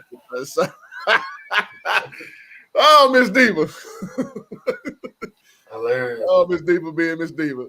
You cut that out. But no, I hit my boy Dane up. I was like, I'm just being candid. I know he probably won't care. I was like, man, y'all just got KD. How does that change things? And he was like, business as usual. And I was just like, Negro, ain't no damn business as usual. No, you just got the by most counterparts and folks in the media world, a person who is either one or the second best player in the world on your team. Yes, that's not a business as usual type of guy. Yes, and Dane was just like, he was not going that this was this huge acquisition. I'm just like, bro, no, y'all had a puncher's chance. Now you got like a boxer's chance to win the NBA Finals now. He just was so cavalier about it. And he took offense to it. He was like, oh, I forgot you were a Lakers fan. I'm like, I'm a Lakers fan who hate my team. At the time, we still had Russell Westbrook. I was like, I hate my team. What are you talking about? So long story short, I guess it kind of shows, to me, that's a tentacle of what the whole organization is. And to me, that shows the organization is like, they felt they were going to win it already, obviously, from his statement. So me not being a loyalist to the Suns, which I'm not, obviously. So if they already felt that way, then you bring in this big old bazooka to the military. That's like, damn, this team is really good. And we brought the stat at like 8-0 with KD, Booker, and Chris Paul playing together. Right? Yeah, something like that. Yeah. So those two things show me that Phoenix is going to be stupid dangerous. And you know what? I'm happy for KD because a lot of people, I said this comment. I gotta read it up. Nobody spit up. I don't know how you missed that. That is hilarious. That's hilarious. I had to point to. But how you missed that? With all those things considered, man, that gives me a lot of confidence in what they're doing over there in Phoenix. And if KD stays healthy, man, that's gonna be a tough team. That's a tough out. That's a tough out with DeAndre Ayton. Also, we didn't bring him up. That's a tough out, bro. That's a tough out. So I'm really looking forward to seeing what they can put together. And I was just saying, I like it for KD because nobody's really talking about Phoenix like that. So I would hate for them to do what I expect them to do. And they're like, oh, well, you joined Phoenix and it was already, a championship level team, because that kind of just plagues KD. Saying for the foreseeable future until he just like digs a team out the mud. But this could potentially be that situation for him. He's like his I won't say his swan song, but his victory lap, as it were. And so I just see good things for that team, good things for that situation, and I'm very confident in what the Suns have to offer for the NBA. Yeah, no, I'm with you, man. It's the storylines are going to be just crazy overall. I wouldn't mind seeing Chris Paul get a championship. Like, he's done everything you can possibly do in the game of basketball, but win a championship. They had a chance 2 years ago. They were up 2-0 against the Bucks, and they completely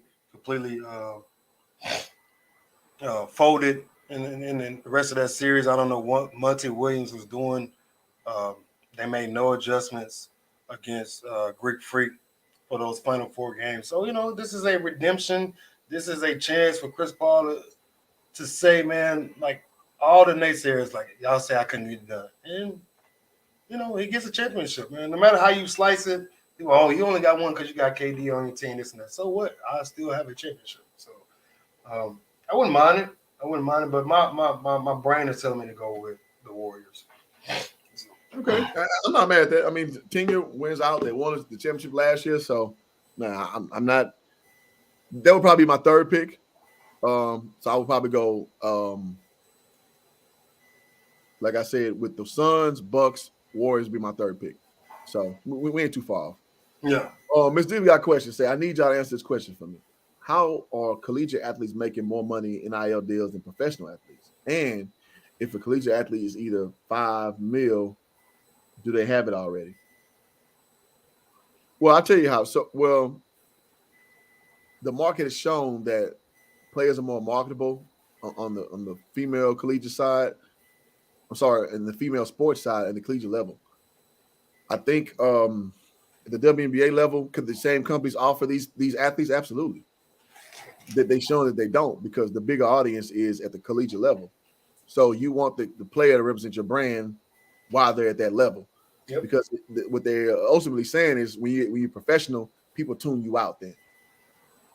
And I'll be honest, the WNBA has earned that reputation with all that LGBTQ promotion and things of that nature. People the average hoop fan your interest kind of wanes away. Yeah, you don't want to deal with it. Yeah, it's too much. It's like you're trying to force a lifestyle on me. and not just basketball. And I think and now has the WNBA, they found a niche where that's kind of branded the WNBA, appealing to that community. But for people who just are just hoop fans and just want to enjoy basketball, you kind of bombarded with other stuff. And I think that's why the WNBA does so poorly, because it's like, oh no, I'm good on all that other shit. That's social justice and all that, the LGBTQ. Not to say you against people just because of their sexual orientation. It's just like I don't want that thrown in my lap every time I watch a basketball game. I want to watch basketball and appreciate basketball for what it is. At the NCAA level, they don't play that.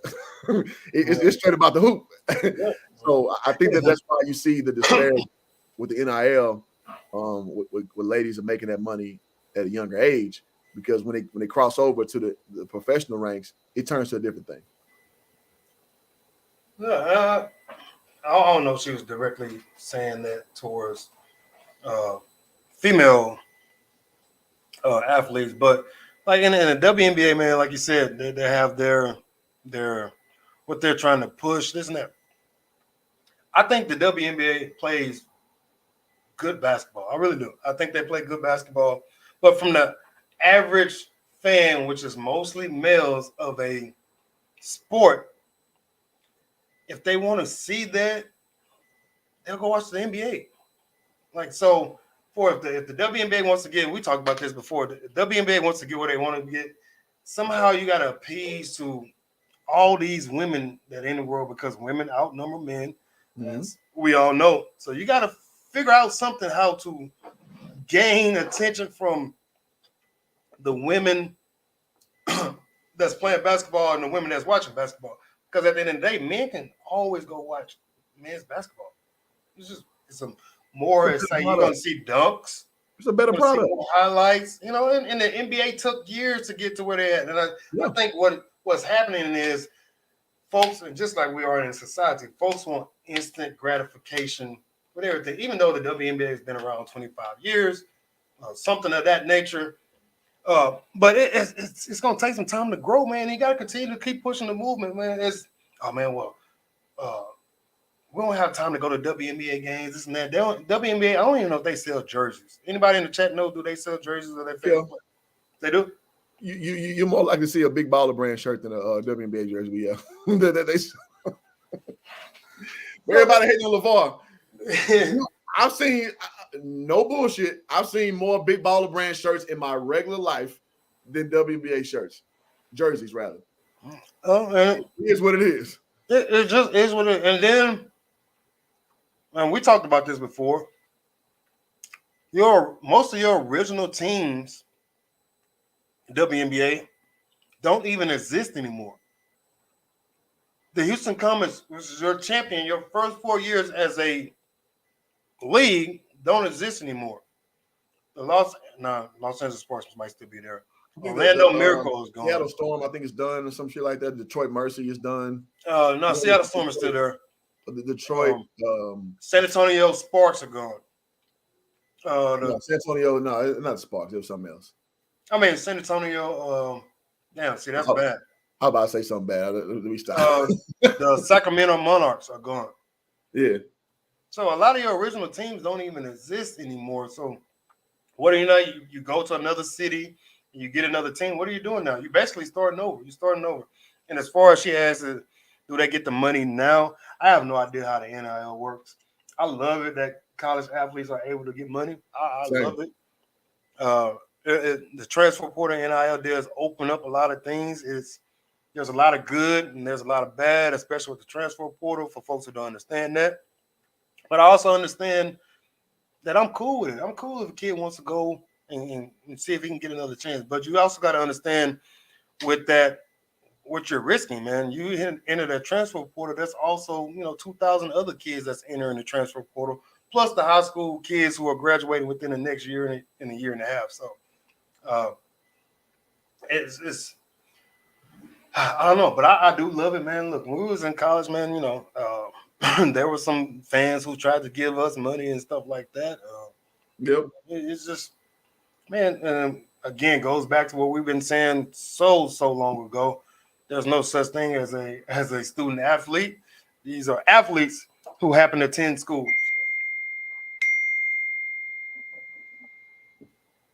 Yeah. You're absolutely right. Well, let me say this too. I see. Well, let me answer Ms. Diva's question, then I'll get to Lauren's question. Well, no, she added in San Antonio Stars. Okay, gotcha. Yeah, that's it. Yep. All right, appreciate that. Will women ever have equal footing like men? Absolutely not. No. And not to sound sexist, but to sound sexist, it's just a worse product. I mean, I don't want to say this to be disrespectful. I want to say to be matter of fact. If we're talking matter of factly, men's basketball is way more entertaining. And not only do men say that, women say that. Women don't watch WNBA as well. We'll just so eloquently put, there are more women in this country than men. There are 2 million more women than men in this country. So if the support was there, all women have to do is just turn your TV on, watch WNBA. It's 2 million more women than men in this country. Mm-hmm. Women have said that we don't want to watch that shit. Could it be the lack of athleticism? Could it be lack of dunking? Who knows? Well, we do know that. I don't want to be disrespectful. I just want to be precise because I want to answer your question with precision. So no, it's just not as appealing. It's just not. Sorry. One of my good friends, I won't call out, she coaches college. She fully acknowledges that at the professional level, women be wilding. Like it's not appealing. She coaches at that level, sending girls to the WNBA level, and she's like, it's just a worse product. Here's what it is. So if a Division I coach level will say that on the women's side, who's a woman, I mean, it just confirms what I already see with my own working 2 eyes. I got LASIK, so I'm good. I can view and observe things clearly. Yeah, and as far as this is why people love college sports, right? They love college sports. You see kids who have not been, I don't even want to call it corrupted, but not been influenced yet at the professional level. When you're playing college sports, man, you're playing for your family still. You're playing for the people that you interact with around campus. That the pageantry, the passion, all this other stuff, man. College fans, man, you see the crazy fans, you see the Duke fans with the Cameron crazies, what they call them. Like all that stuff plays a part. When you get to the professional level, it's not the same feeling. It's not the same feeling. So this is why you see games like and the Iowa, what's the girl name? Caitlin Clark. She was the hottest topic in the country at the time. Mm-hmm. There were no star players in the NCAA men's Final Four. There were some teams, there were some stories, there were some underdogs, but Caitlin Clark was the hottest topic in the country at the time. There's no NFL to compete with. There's no NBA finals to compete with. So this was a perfect time, perfect storm. Everything was happening. And then as far as Iowa making it and beating South Carolina and then going to play as LSU, what most of the country did was they made that a white versus black thing. And when you mix that in, there's always going to be viewership with that, man, because folks love, especially a lot of black folks, love to say, man, it's us versus them instead of just enjoying the game of basketball as it should have been. That should have just been a game to enjoy, because if that's the case, every Iowa, there was maybe 2 black players on the Iowa team, and I get it. There's not really part of the black culture, but they're black. Those black kids, and that was the other case on the vice versa side. Kim Mulkey not black. Yeah, he's a white coach. So there was a lot of folks in this country who was trying to see, okay, can the white young lady beat a team full of Negroes? That's basically what a lot of. I enjoyed the game. I enjoyed the South Carolina versus Iowa game. I didn't see much of who the LSU play.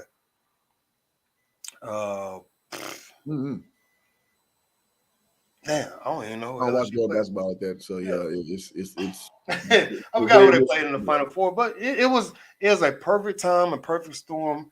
Caitlin Clark was carrying that torch for women's basketball at the collegiate level. Now, can her and folks like Angel Reese and Paige Beckers and what's the other girl name from Louisville that's transferring? Van Leaf or whatever. Can they carry that momentum over to the professional ranks? It's gonna be hard because the passion and the pageantry is not there. You don't have somebody that you can see across campus. Hey man, great game yesterday. Oh yeah, man, I know. Like you ain't got to tell me that. So it's a different type of feel, man. That's why it is good for folks like Angel Reese to be banking. So I think she's gonna make almost $1 million next year. Something like that. Yeah, like, this is great because you're not gonna get that same love. You're not gonna get that same attention. Same thing as far as Jackson State right now.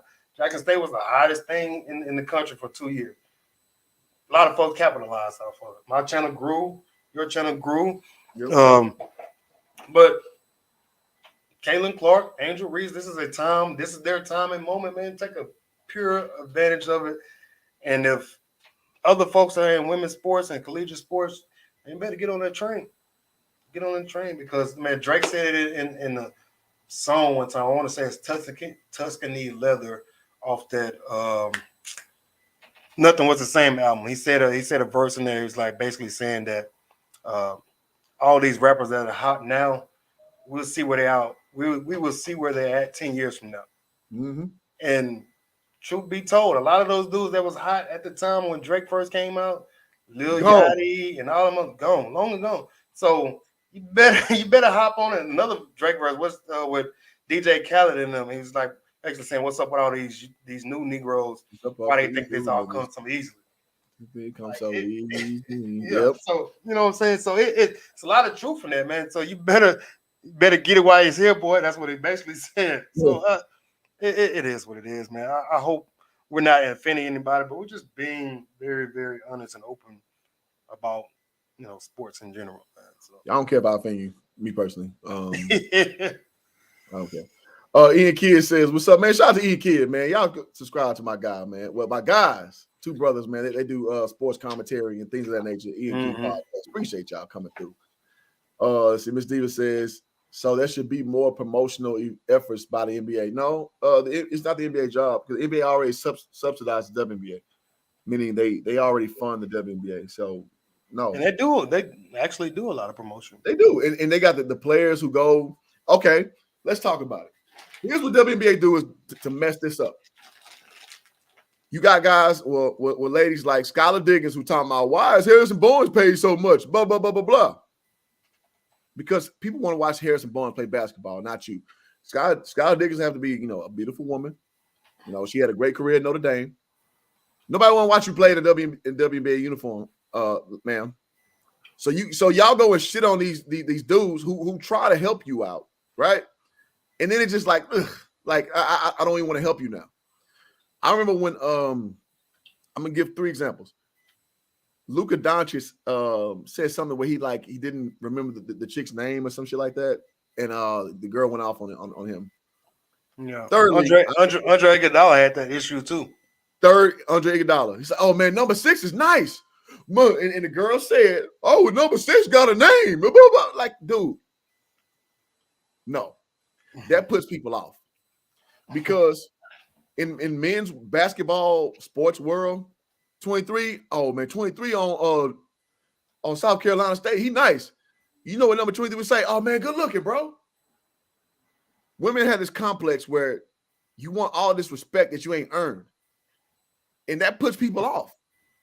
So you wonder the residual effects, why you don't get the patronage. Those kind of things like that add to it. So yeah, things like that is the reason why. So to answer your question, Ms. Diva, will they get there? No. Not how women behave. No.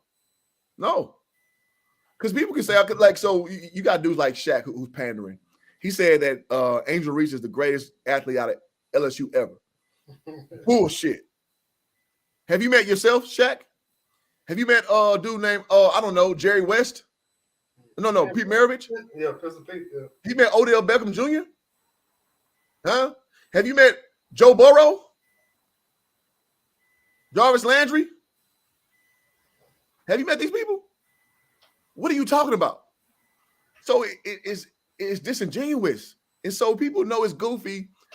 It's just like, dog, That's not going to help promote the brand that is WNBA. WNBA having just good basketball and just women just going out there and competing. That's what's going to sell the game, period. Not the pandering, not the women with this false sense of bravado and talking down on other NBA players. No. All you're going to do is alienate your people who would potentially like you. Because you look at one thing and look at the other. Listen, I'm not saying Harrison Barnes is Michael Jordan. What I'm saying, if you gave me a choice to watch Harrison Barnes play and Dale Donadova, whatever her name is, I'm going to watch goddamn Harrison Barnes. Why is that? Because he's more athletic.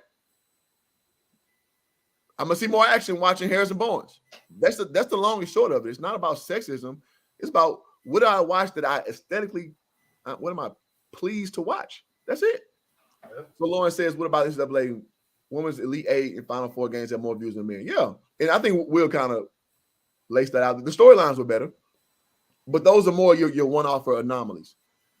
What you consistently see? That's the question.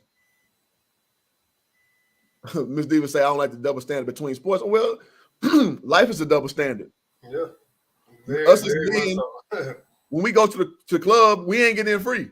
Huh? Not a thing. Unless you pay that 15, pay that 20. Come on. You know what time it is. Girls strolling at 1 o'clock in the morning. I know that's not relevant to your life, Miss Diva, but double standards are in the world. So let's say a man and woman get into it in a fight.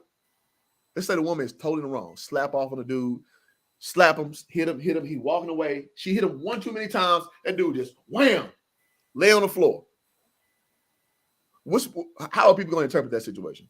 Mm-hmm. You should have put hands on a female. It's a double standard. Am I losing anybody? Double standards are just part of life. Yeah. So that we know it's a double standard, it will behoove you to navigate in it properly. That's all I'm saying. Go ahead. No, I'm just saying I agree with you. It's like if people caught the tail end of that fight, or if people were watching that fight, you would not. 9 times out of 10, you would not see not one person run up to stop that woman from hitting that dude. But as soon as he swings, pushes her or whatever, 9 times out of 10, you will see men and women both running up to push the guy to the ground, to beat him up, whatever the case may be, because he hit a woman. But not knowing the whole time, if they didn't see it, that she started the fight. But if they're sitting back, watching that, man, she really swinging on him. But okay, let's keep it real, Will. Even if they saw the whole thing from start to finish, who are they going? Who are people going to jump to?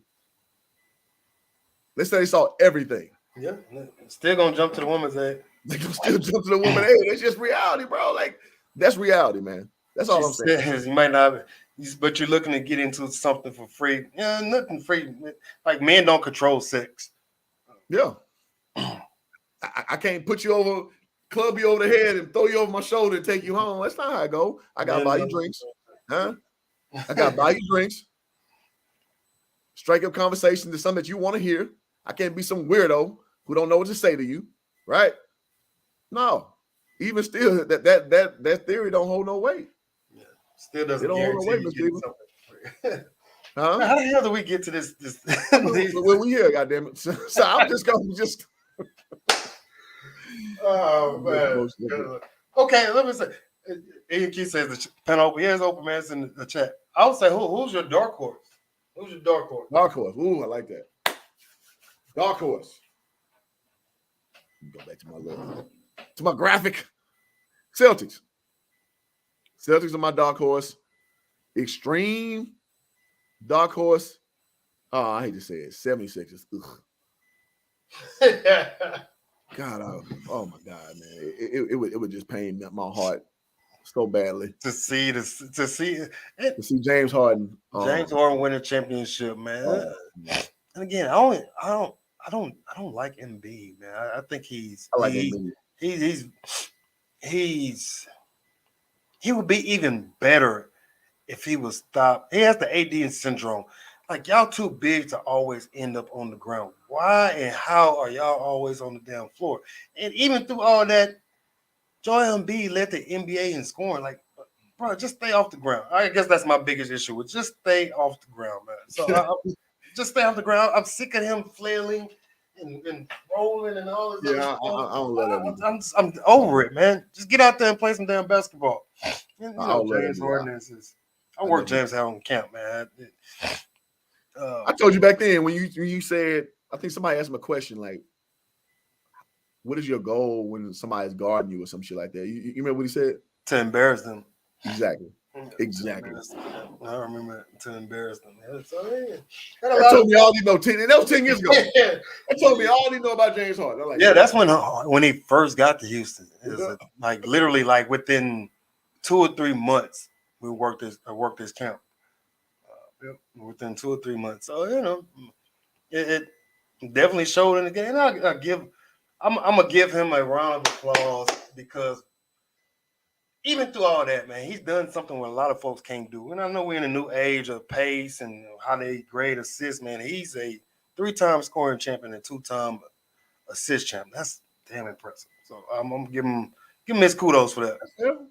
I'm not saying he sucks. I'm just saying he sucks. No. Well, I mean, we all knew the step back. So we was on the step back shot hard bust me thing way back in the day. Like we knew that crap wasn't gonna work, man. So. Yeah, man. I'm just like, yo, what are y'all looking at? And now people saying, oh, Luka Doncic is pretty much James Harden. Y'all talking about no. Does Luka have a lot of bullshit in this game? Absolutely. But when I'm watching the two players and I look at the resume of the two, no, Luka Doncic plays a more organic style of basketball. He's done that since like 14 years old. He knows how to win. Sorry, James Harden, him and winning on 2 different lanes on the highway. Sorry. Yeah, it is what it is. I don't like Luka. I don't love Luka's game either because I think I have a problem because the way I was taught, the way I was raised, the way I coach. I don't want to see our sophomore coach in high school. He used to call it wiping your nuts with the ball, man. Like I hate. Rest in peace, Coach Smith, man. Rest in peace, Coach Smith. I hate dudes that just hold on to the rock. That's why I have a lot of issues with LeBron. Like, no, swing the damn basketball, man. I'll be over here watching the game. Like, man, swing it. Yeah. Do you not see this Negro openings? Do you not see if you go ahead and just release it now, this person gets an easy layup? Yeah, it's just it drives me nuts. And I see folks going in. Offered by AAU. Mr. Diva, 1,500 is cheap in AAU. Yeah, I'm gonna defer to you. A couple years ago for my program, 1,500. That was because you gotta pay for jerseys, you gotta pay for gym time, and there's a lot of folks on. You gotta unless you own your own gym, and even still, you gotta pay the electricity bill. You gotta pay for gym time. That's twice a week. Some gyms are $75. That might be the cheapest you can get. Some are $125, $150. That's twice a week. That's $300 right there. You got to pay for practice jerseys. You got to pay for team shoes. Some of these teams don't do team shoes anymore. You got to pay for home, dark, light, and alternate colors. And you got, depending on how many colors you got in your jersey, that's an extra this and that. Travel fees, hotel fees, gas, tournament entry. Like all this stuff, man. It's and somebody said Landon Orleans, AAU is a big business. Yes, it is. It's yeah. As in most things, adults ruin a lot of things. AAU is meant for kids to get an opportunity to be seen by college coaches. But as in most things in life, man, adults they mess up a lot of things, man. So. Yeah, we're keeping it real. Adults live out their second childhood through AAU. Mm-hmm. So they live through their kids, obviously, and it's just I stopped doing that shit like 2013, and it's bliss.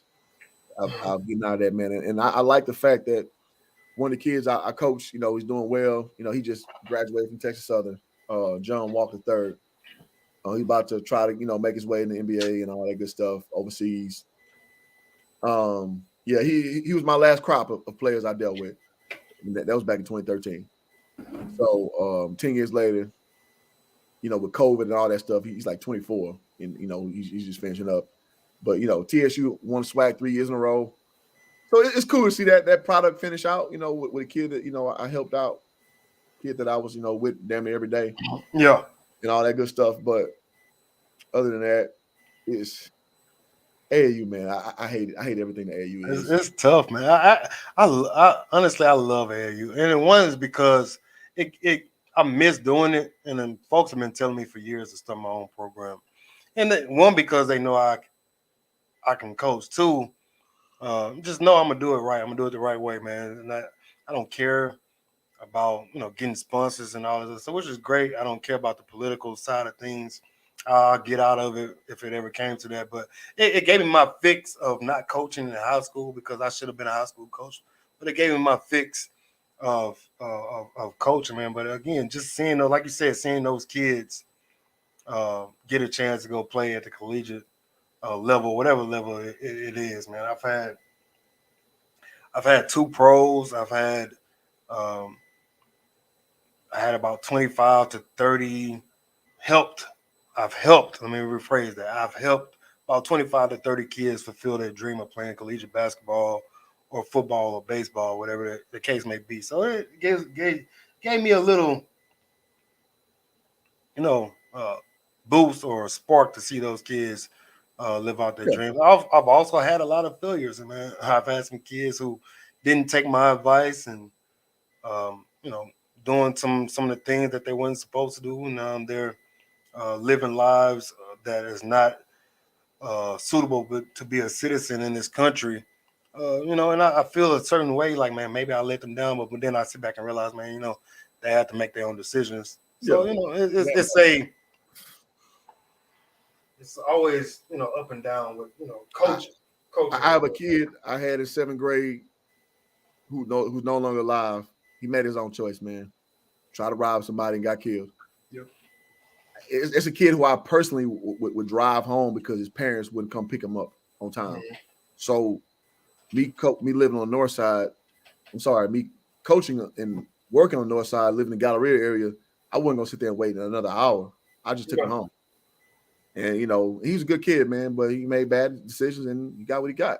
You know what I'm saying? It's unfortunate, but it's true. So I don't have no regrets actually. Because the stuff, I think it's some half-ass coaches I had. I made my own choices though, bro. Like, it is what it is. And Ian Kidd, I see you up there, man. Next show, I'm gonna put that link out. If y'all want to come up early, y'all can. I'm about to land the plan on the show because I'm hungry as hell. So I'm about to eat. I know my camera just cut off too. So. Yeah, I'm hungry as hell. So Kid, Ian Kidd, I got y'all next time, man. You can come up at any time you want to, and just remind me of what I said, and I got y'all, bro. Yeah, I'm about to eat. Yeah, I'm with you as well. I ain't nothing but once today. Man. Yeah, I did eat. 8:30 here, and there's about 6 something there. Absolutely. So thank y'all so much, man, for being a part of the stream. This went a lot longer than I thought. But it's good. It's good discussion. It's good commentary. And appreciate y'all, man. Shout out to Jerry Shiloh being a new member of the channel. Thank you, Miss Diva. Always being entertaining, as always. Awesome. So I appreciate you so much, Miss Diva. And everybody else, man, thank y'all for being a part of this experience. That is Hoop Jargon and Between the Game Sports. Y'all go subscribe to my boy, Between the Game Sports. Type it in just as it says. And we got you to next time. And Will, you got any parting words for the viewing audience? Yeah, man. Shit, you actually just kind of gave me my boost back to get back into doing YouTube, man. I've been on a hiatus for like a month, man, but I just needed to take a break and needed to refuel, and I was gonna do a show today, and I was like talking myself out of it.